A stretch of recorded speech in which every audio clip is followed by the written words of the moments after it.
Provinsi Aceh tercatat sebagai wilayah dengan pasien terinfeksi COVID-19 terendah di tanah air. Hingga penghujung Juni, hanya 79 kasus positif COVID-19 yang mencuat dengan 2 korban meninggal dunia. 9 dari 25 kabupaten kota di Provinsi Aceh bahkan nihil kasus positif COVID-19. Sayangnya, seperti provinsi lain, kurva kasus COVID-19 positif belum menunjukkan penurunan. Di akhir pekan lalu bahkan terjadi penambahan 4 kasus positif COVID-19 dalam sehari. 3 diantaranya merupakan dokter dan petugas laboratorium. Pemerintah Aceh gencar melakukan razia penggunaan masker dan penyemprotan disinfektan.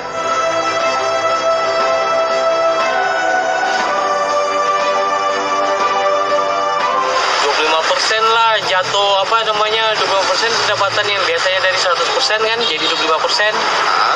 Itulah yang kita alami sekarang. Mungkin aktivitas ekonomi juga sangat-sangat terganggu dan ada implikasinya. Misalnya suasana pasar, kalau dulu mungkin bisa bebas yang kita suka, tapi semasa COVID ternyata tidak bisa terlalu bebas begitu, sehingga kita harus membatasi. Saat pandemi berdampak untuk ekonomi, untuk orang pedagang, ke saya sendiri berdampak. Jadi pendapatan berkurang.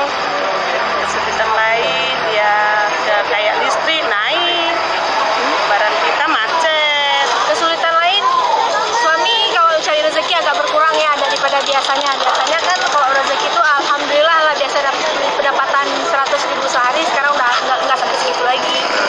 Bicara masalah pembelajaran dari ataupun luring itu sangat kurang efektif, mengingat mungkin ada daerah-daerah yang wilayahnya mungkin agak sedikit jauh dari perkotaan, jaringan internetnya juga tidak lancar. Selama COVID ini kesulitannya cuma belinya daya belinya kurang. Cuma kalau kita jualan cuma lepas-lepas aja, nggak ada lebih. Ya, demikian cuplikan suara hati warga Aceh selama pandemi COVID-19. Nah, sebenarnya seperti apa sih penanganan COVID-19 di Aceh? Nah, saya akan tanyakan langsung yang pertama kepada Direktur Utama RSUD Zainal Abidin pada Aceh, Dr. Azharuddin. Ini sebenarnya seperti apa penanganan COVID-19 di Aceh? Iya, baik.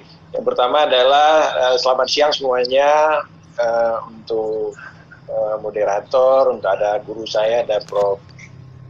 ini, kemudian ada Dr. Safrizal dan lain-lain.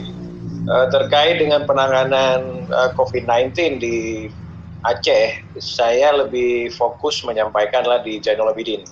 Zainal Abidin sampai hari ini kita masih merawat 26 pasien yang positif. Kemudian ada 25 yang sudah sembuh dan 3 yang meninggal. Kapasitas tempat tidur di Rumah Sakit Zainal Abidin yang merawat kasus-kasus COVID-19 ini ada 42 tempat tidur. Jadi saya ingin sampaikan adalah kalau di Rumah Sakit Zainal Abidin ini merupakan salah satu rumah sakit rujukan nasional. Jadi di Aceh yang rujukan nasional COVID ada 2, Zainal Abidin dan Rumah Sakit Cut Mutia. Sedangkan Bapak Gubernur Aceh membuat SK 11 rumah sakit lain yang ada di kabupaten kota yang siap juga melayani COVID-19. Total sekarang kalau ditanya berapa kekuatan tempat tidur isolasi untuk merawat COVID-19 yang ada di Aceh adalah ada 139 tempat tidur. Jadi 13 rumah sakit di Aceh itu total tempat tidurnya itu ada 3.981, tetapi yang punya ruang isolasi yang siap merawat COVID hanya 139. Kalau kita melihat sangat kecil kalau terjadi apa-apa misalnya di Aceh, kalau ada eskalasi yang begitu besar misalnya kalau dari sisi kesiapan mungkin kita belum begitu siap. Jadi dari 3.981 tempat tidur, 13 rumah sakit yang ditunjuk untuk rujukan COVID, hanya 139 yang memang ruang isolasi itu. Nah, jadi ini menjadi perhatian kita semuanya. Saat ini adalah yang positif di Aceh bukan 79 lagi, adalah 86. Per hari ini 86 yang positif. Jadi sekilas di Rumah Sakit Zainal Abidin kebetulan kita punya one stop services mulai dari poliklinik yang kami sebut Poliklinik Pinere, kemudian ada ruang RICU, yaitu ruang intensif respiratory care unit yang khusus merawat RICU, pasien-pasien COVID. Di Zainul Abidin ini memang unik, kita membuat satu sistem penanganan, ada 6 ruang itu dengan full punya respirator, jadi punya alat ventilator. Jadi kami juga menginginkan di Aceh dalam penanganan perawatan COVID, banyak juga yang positif itu tapi OTG. Jadi kita mengatur sedemikian rupa agar tidak semua ke Banda Aceh. Karena juga rumah-rumah sakit daerah yang ada di Aceh itu harus siap. Siap tidak siap itu harus siap. Kita lebih bagus berpikir kesiapsiagaan, mudah-mudahan memang eskalasinya tidak banyak. Tetapi jangan nanti misalnya kita tidak siap untuk itu. Nah, jadi kalau ditanya Zainul Abidin, dari 42 tempat tidur isolasi COVID saat ini terisi 26. Jadi demikian dari saya di pertama ini. Baik, Dokter Azhar, tadi Anda menyebutkan bahwa soal pasien OTG begitu, tanpa gejala. Bagaimana antisipasi mungkin dari RSUD Zainal Abidin mengantisipasi pasien khususnya tim medis yang memang rawan terpapar COVID-19?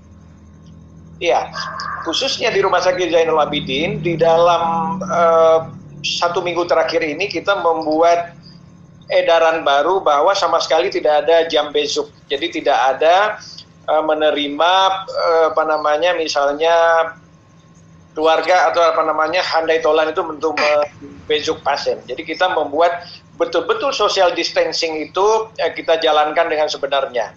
Jadi kalau orang yang selama ini membesuk rekannya mungkin datang 2 atau 3 orang, jadi sekarang memang kita tidak membolehkan sama sekali. Demi kebaikan kita semuanya. Kita tahu memang pasien-pasien yang dirawat itu juga sangat rentan. Karena banyak sekali di antara kita mungkin juga yang OTG atau yang memang kita carrier, yang memang kita tidak tahu, sedangkan pasien-pasien yang memang berada di rumah sakit itu dalam kondisi umumnya lemah. Jadi kita untuk menghindari terjadinya hal-hal yang tidak kita inginkan, dan sejauh ini tidak ada hal-hal yang katakanlah penolakan dari masyarakat bisa memahami.